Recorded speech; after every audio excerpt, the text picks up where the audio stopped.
Y se sabe cuáles son los puntos de riesgo, ¿no es cierto? Las zonas críticas donde podrían producirse los huaicos, las quebradas. Y de eso precisamente vamos a hablar con el general Jorge Chávez Cresta, jefe del Instituto Nacional de Defensa Civil. Bienvenido, general. Nicolás, muy buenos días. Gracias por la oportunidad de poder informar y gracias por la oportunidad de comunicar a la población los hechos que vienen suscitando como consecuencia de las lluvias intensas. Lo primero, general, que nos interesa saber es qué podemos esperar. Porque como ocurre lo de siempre, ¿no es cierto? Una controversia y nadie se atreve a arriesgar de que si va a haber niño o no va a haber niño, hasta que empieza a llover. Y ahí es donde empiezan los problemas, ¿no es cierto? Y la pregunta es si estamos listos para enfrentar lo que pudiera venir. Sí, al respecto yo quisiera informar que existen dos escenarios bien marcados. El primero, por cambio de estacionalidad, y es algo recurrente, es el inicio de las lluvias estacionales. O sea, muy aparte del fenómeno, claro, del fenómeno del niño. Entonces, estas empiezan progresivamente a partir del mes de noviembre, como ha sido en nuestro territorio nacional, de manera particular e intensa en la zona de la selva alta. ¿Cuál es la selva alta? La que está pegada en la vertiente de la cordillera occidental. En otras palabras, la selva que está pegada a la cordillera, pero para el lado este. En la vertiente oriental, que es la cordillera que está pegada hacia la costa, hay una ausencia de lluvias. Entonces, por lo tanto, nosotros estamos monitoreando conjuntamente con los pronósticos y los escenarios que nos provee el Servicio Nacional de Meteorología y Hidrología, y donde mayor impacto está habiendo, como podemos apreciar, en la zona de nuestra selva, particularmente en la selva alta y en algunos lugares de la selva baja. Entonces, para lo cual se viene monitoreando sobre los reportes que viene sacando cada 3 o 4 días el Servicio Nacional de Meteorología y Hidrología, en donde el mayor impacto está habiendo en la zona de Huánuco, San Martín, Pasco, Cusco, Puno y las zonas donde hay mayor incidencia y presencia de selva. Hace 15 días hemos tenido un deslizamiento muy fuerte en el distrito de Huayopata, que trajo como consecuencia la pérdida de 4 pobladores, pérdida de vida de 4 pobladores, que ya fueron identificados, ya fueron encontrados, llamemos así, lamentablemente porque ellos se encontraban viviendo muy cercana a la cuenca del río. Claro, por eso la pregunta que uno se hace, si esto es recurrente, si sabemos que va más allá de si hay fenómeno del niño o no, como usted dice, las lluvias estacionales y dependiendo de su intensidad pueden provocar tremendas catástrofes. No podemos hacer algo para aminorar el inevitable impacto que va a tener, o sea, desde movilizar población. Hay gente que no debería vivir en zonas que son de alto riesgo, que si llueve se van a ver afectados, van a perder todo lo que tienen. Exactamente. Esto es de repente, y haciendo una crítica constructiva, una mala praxis del planeamiento territorial y de la organización que debe haber en virtud de los escenarios de riesgo. Existe, por ejemplo, en Huayopata, viviendas que viven en la margen de los ríos, que a una leve crecida de río son arrasadas y llevadas. Y eso es algo recurrente en varios lugares de nuestro país. Al respecto, por ejemplo, en Huayopata hay una población de Sicre, en donde está prácticamente la línea de un posible desmoronamiento de elevaciones y que ha ocasionado esta desgracia. Se está haciendo un estudio a través del INGEMET y debe acabarse en los próximos días, con la posibilidad, y también con el CENEPRED, con la posibilidad de ser reubicada a esa población de 100 familias. Lo hemos hecho ya en Pampamarca, en Huánuco, lo hemos hecho también en la zona de Luto, y así sucesivamente, pero es un trabajo progresivo. Respondiendo a la pregunta, esta mala praxis ha sido llevada durante mucho tiempo. Entonces, el proceso de identificación y de reubicación también demora un determinado tiempo. En este proceso de la gestión de riesgos y desastres, actualmente ya no estamos en prevención. Ahora estamos en preparación para la respuesta. O sea, ya lo que hagas es imposible, ya no alcanza, no te alcanza el tiempo, ¿no es cierto? Ya no podemos... Ahora, el otro tema tiene que ver, hablando de proyectos de largo plazo, en el desarrollo de todo el sistema carretero, de todo el sistema, ¿no es cierto? Porque cuando tú construyes una carretera y sabes que es una zona de deslizamiento y sabes que si llueve se va a inundar, entonces te preparas para eso. Y lamentablemente no es así, ¿no es cierto? O sea, los huaicos los andan bloqueando las carreteras a cada rato. Entonces, sí. ¿Cómo es posible que no podamos hacer algo de largo plazo para evitar que esto nos ocurra? Lo que sucede es que nosotros debemos identificar con mucha prudencia y con mucho detenimiento y de manera puntual aquellos escenarios de riesgo que en la práctica hay muchísimos escenarios de riesgo con activación de quebradas. Lo que ha sucedido, por ejemplo, podemos ver en la transparencia, es la sobresaturación. Como ha dicho el reportero, no llueve fuerte, pero llueve constantemente. Y el suelo, particularmente en esa zona de nuestra selva, es gredoso. Al momento de llover es como una esponja, cae agua, absorbe la cantidad de agua que debe de absorber y una pequeña cantidad de agua que vuelva a caer ya produce, rebasa, claro, la activación de quebradas y la activación de zonas en donde no se tenía conocimiento que podía pasar. Por ejemplo, tenemos otro aspecto en la localidad, en la provincia de Lampa, en Ocubiri, por ejemplo, el día de ayer hemos estado en Puno, en Ocubiri ha habido 7 sismos entre 4 y 5 grados de magnitud en ese distrito. Y uno dice, ¿pero por qué? ¿Es por lluvias? Es por ausencia de lluvias. La napa freática siempre ha sido alta en ese sector y ante la ausencia de lluvia, el agua viene descendiendo de su nivel correspondiente en la napa freática y hace que el suelo comience a hundir y se provoca una falla geológica. Entonces también tenemos que estar presentes en ese tipo de fenomenologías que se presentan en nuestra nación. Ahora, ¿qué es previsible? O sea, ¿se puede prever que pueda ocurrir en el norte algo? Porque lamentablemente, y esto es algo que hay que decir, y de lo que no se está hablando con la responsabilidad que corresponde, no se ha avanzado en las obras. O sea, lo advirtió el presidente Vizcarra, dijo, a este ritmo no terminamos ni en 20 años. Bueno, lamentablemente el ritmo no cambió significativamente, o sea, estamos recontra atrasados en las obras de reconstrucción. Pero ahora tenemos el riesgo de que si vuelve a llover nos van a agarrar las lluvias en el norte sin haber hecho las obras. Ese es el segundo escenario. El primero hablamos de las lluvias normales estacionales. El segundo escenario es la presencia de un fenómeno El Niño costero y que se viene monitoreando porque puede haber la posibilidad de que se incremente más la temperatura de nuestro mar. Pero hasta el momento, hasta el día de hoy, el escenario que se presenta es la alerta, ya no la vigilancia, sino una alerta de la presencia de un fenómeno El Niño costero débil. ¿Qué significa eso? Que las lluvias van a ser superiores a las normales. En la escala de 1 al 10, cuando estuvimos en El Niño costero, llovió 10, extraordinariamente, fuertemente, 300 milímetros por hora. Significa de que es como si hubiera un diluvio por un periodo de tiempo.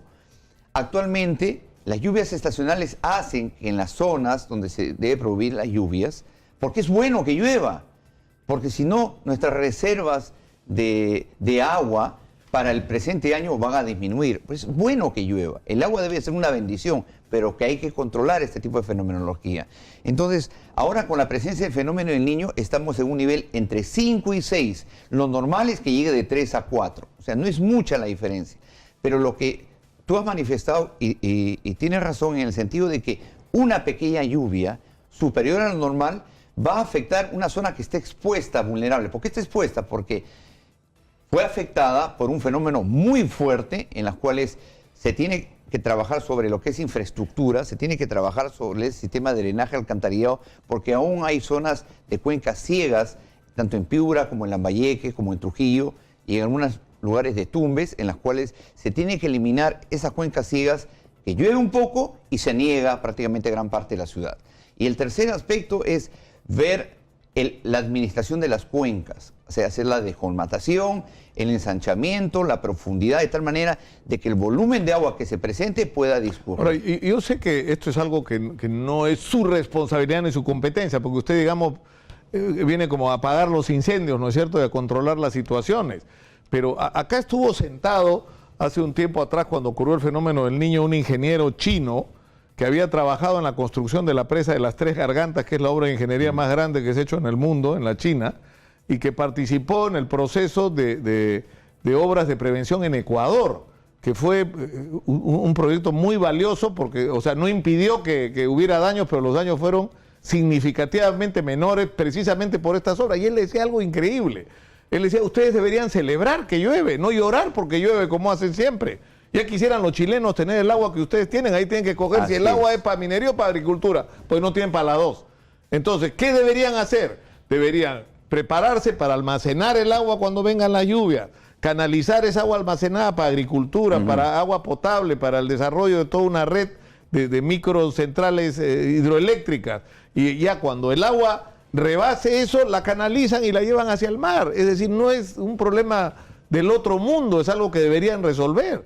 El problema es que hace siglos que estamos con esto, ¿no? Sí, si ponemos el ejemplo del Ecuador, se han demorado entre 5 a 7 años para prácticamente administrar todas las cuencas y establecer reservorios. Llueva lo que llueva, porque la lluvia es una bendición, las aguas son tratadas y canalizadas de acuerdo a lo establecido para garantizar la seguridad de la población y administrar sus terrenos de cultivo, administrar su minería y administrar el consumo humano. Nosotros recién estamos en un proceso, a raíz de 2017, que ha pasado un año, en el cual, como le explicaron el señor presidente y la Autoridad de Reconstrucción con Cambio, en la presentación de expedientes, entrega de obras, por ejemplo, la cuenca del río Piura tiene un gran problema, que no tiene un desfogue natural hacia el mar y que debe ser administrado, porque toda el agua que viene de la cuenca del río Piura va sobre la parte de la depresión de Sechura, que oscila entre 0 y 30 metros. Pero esa agua debe ser tratada, administrada para agricultura y para otros servicios, tal como es el consumo humano. Pero, sin embargo, ya en Piura esto ya ha sido entregado, este trabajo, a un consorcio que recién va a empezar a hacer el trabajo. Increíble. Es que Ahora, el otro tema también, y lo hemos tratado acá, es que, o sea, en esto de la descolmatación, resulta que un consorcio gana la licitación, pero no lo hace, sino que contrata a una segunda empresa, y esa segunda empresa contrata a pequeñas y medianas empresas, que son las que hacen la obra. Entonces, ya, o sea, yo creo que hay que sacudirnos de todas estas trafas, o estamos por un lado denunciando a las constructoras, miembros del Club de la Construcción, y les estamos entregando las obras de la reconstrucción. Claro, a eso quería llegar. Esto es un proceso que, para evitar justamente esos aspectos, la Autoridad de Reconstrucción con Cambios está procesando y llevando a cabo los expedientes técnicos. Eso tiene un proceso.